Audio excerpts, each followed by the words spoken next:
दर्शकों नमस्कार। मैं सुजय प्रकाश उपाध्याय हूँ। मैं एक ज्योतिषी हूँ और रोज़ आपसे बात करता हूँ ज्योतिषीय संबंध में, कोई विशेष कुंडली के संबंध में।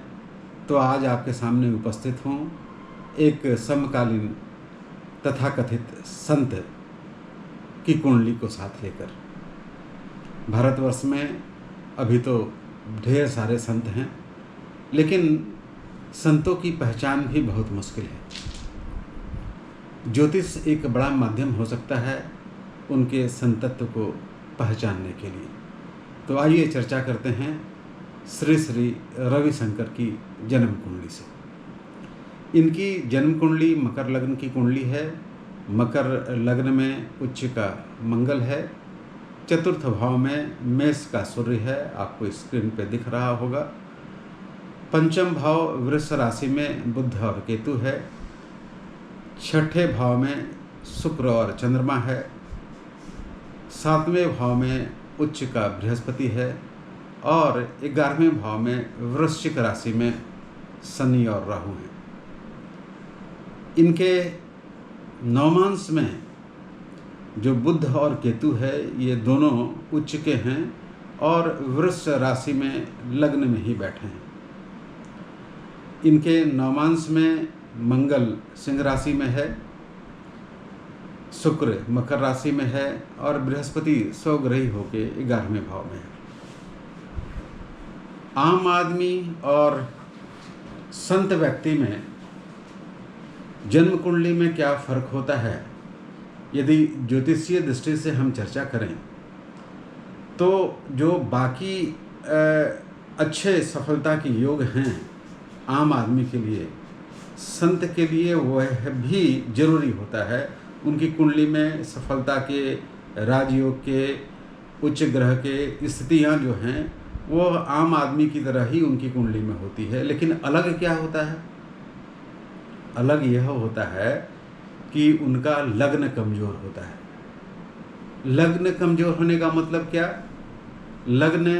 लगने से कमजोर हो मतलब अहम भाव टूट गया हो, अहम का अस्तित्व नहीं रह गया हो, वह अहंकारी नहीं होता, उसमें अहम की भावना, मैं हूँ, मेरे हैं, मेरा सब कुछ, यह भाव टूटा हुआ होता है। इसलिए अक्सर आप देखेंगे कि संत और ऋषियों की कुंडली में जो लग्नेश है वह कमजोर होता है।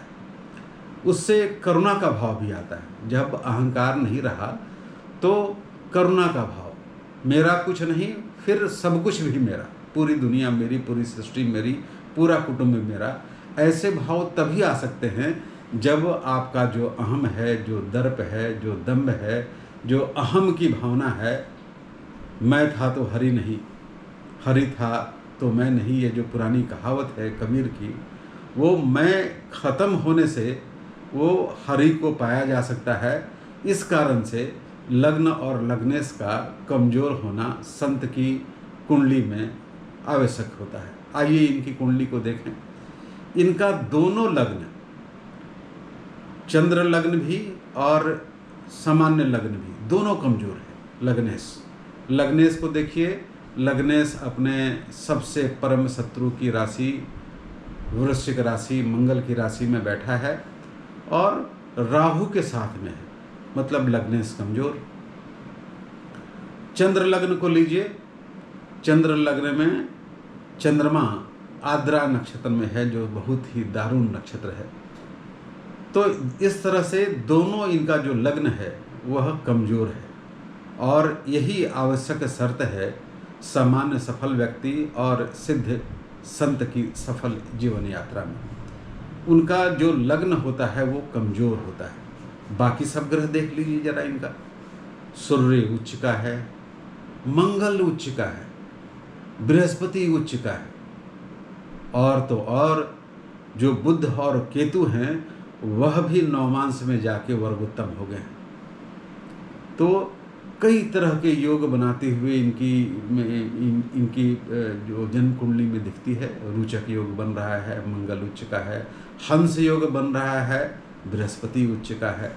दामिनी योग बन रहा है, गुरु मंगल योग बन रहे हैं, मृदंग योग बन रहा है, योग की तो चर्चा ही नहीं करें। लेकिन जो आवश्यक शर्त है संत और सामान्य सफल व्यक्ति में, वह बहुत स्पष्ट रूप से दिखता है इनकी कुंडली में कि यह व्यक्ति ने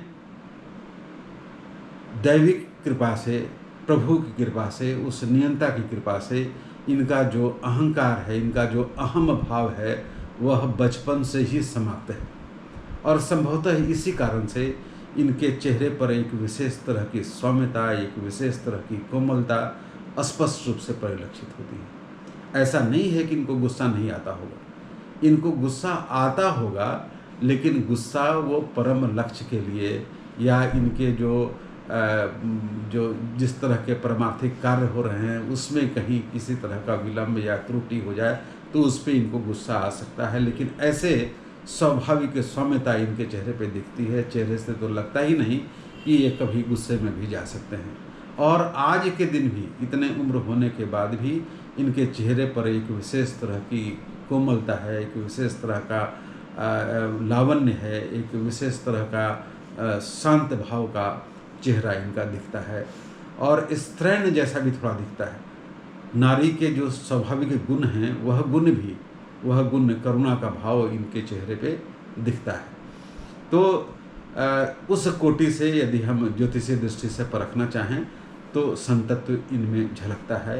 ये वास्तविक संत व्यक्ति मुझे ज्योतिषीय दृष्टि से भी लगते हैं। इनकी महादशा की बात करें तो इनकी शनि की महादशा 1981 से 2000 तक चली। इनकी सर्वाधिक अच्छी महादशा बुध और केतु की रही। पूछिए क्यों? मैंने अभी कहा कि बुध और केतु दोनों इनके वर्गोत्तम हैं और नवमांश में वह लग्न में जाके वर्गोत्तम है। इसलिए शनि चूँकि लग्नेश था तो वह दशा में इनको परमार्थिक कार्य को शुरू करना चुनौती का काल था, संघर्ष का काल था। लेकिन बुध और केतु आते आते इन्होंने अपने सभी अंदर के जो भाव थे उसको उत्पन्न कर दिए। लोगों में एक विशेष तरह का भाव इनके प्रति झलका। इनके जो अनुगामी हैं वो इन्हें नाम से नहीं पुकारते, सभी इन्हें गुरुदेव ही कहते हैं और देश के बहुत सारे लोग इनको गुरुदेव ही कहते हैं। इनका नक्षत्र की बात करें तो इनका लग्न श्रवण नक्षत्र में है। श्रेष्ठ नक्षत्र, विष्णु का प्रतीक, वामन के 3 यज्ञ चरण चिन्ह होता है, इसका प्रतीक चिन्ह इस नक्षत्र का। और जिस तरह से वामन ने वो 3 पग में सारे ब्रह्मांड को नाप लिया था, तो कुछ वैसा ही बहुत कम समय में इन्होंने अध्यात्म की उस सीढ़ी को फान लिया है। मैं यह नहीं कह सकता कि ये बिल्कुल बुद्धत्व को प्राप्त हो गए हैं या नहीं, लेकिन संतत्व का गुण इनके कुंडली से बहुत स्पष्ट रूप से दृष्टिगोचर होता है। इनका जो सूर्य का नक्षत्र है वह कृतिका का नक्षत्र है। उसका स्वामी सूर्य जिस नक्षत्र में है वह अपने ही नक्षत्र में है और जो लग्न है वह चंद्रमा के नक्षत्र में है और जो चंद्रमा है वह आद्रा के नक्षत्र में है। चंद्र कुंडली को कमज़ोर करने के लिए, उस अहम भाव को तोड़ने के लिए, उस अहंकार को तोड़ने के लिए, उस करुणा का भाव को लाने के लिए यह जो इनका आद्रा नक्षत्र है वह इनके उस अहम भाव को तोड़ने के लिए प्रलक्षित करता है, उस भाव को बताता है। और करुणा का भाव पैदा हुआ। क्यों? क्योंकि इनके दोनों लग्न कमज़ोर हैं। लग्ने शनि कमज़ोर है और जो मिथुन राशि में चंद्रमा बैठा है तो वह चंद्र लग्न को भी कमज़ोर करता है। वह आद्रा नक्षत्र में है, आद्रा दारुण नक्षत्र में है, वह अहम को समाप्त करता है। वह अपनापन, मेरा भाव, मेरा संसार, मेरा घर, मेरी प्रॉपर्टी, यह सब भाव को समाप्त करता है।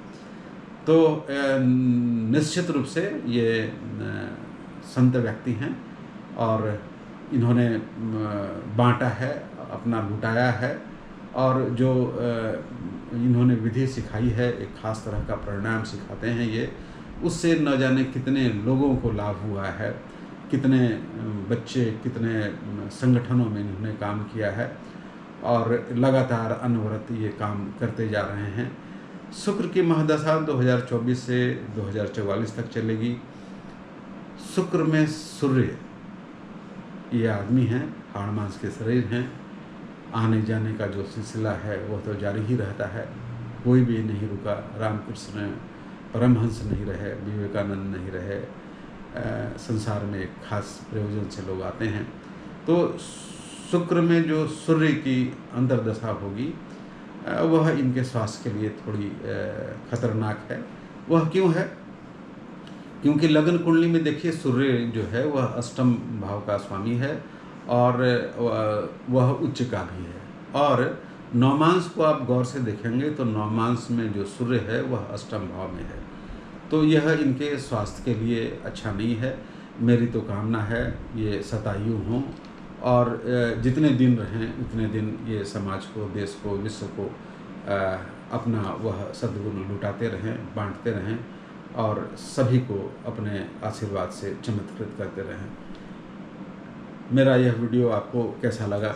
अच्छा लगा तो आप इसे लाइक कीजिए, शेयर कीजिए और मेरे चैनल को सब्सक्राइब भी कीजिए। आपका नमन, आपको नमस्कार, आपको प्रणाम।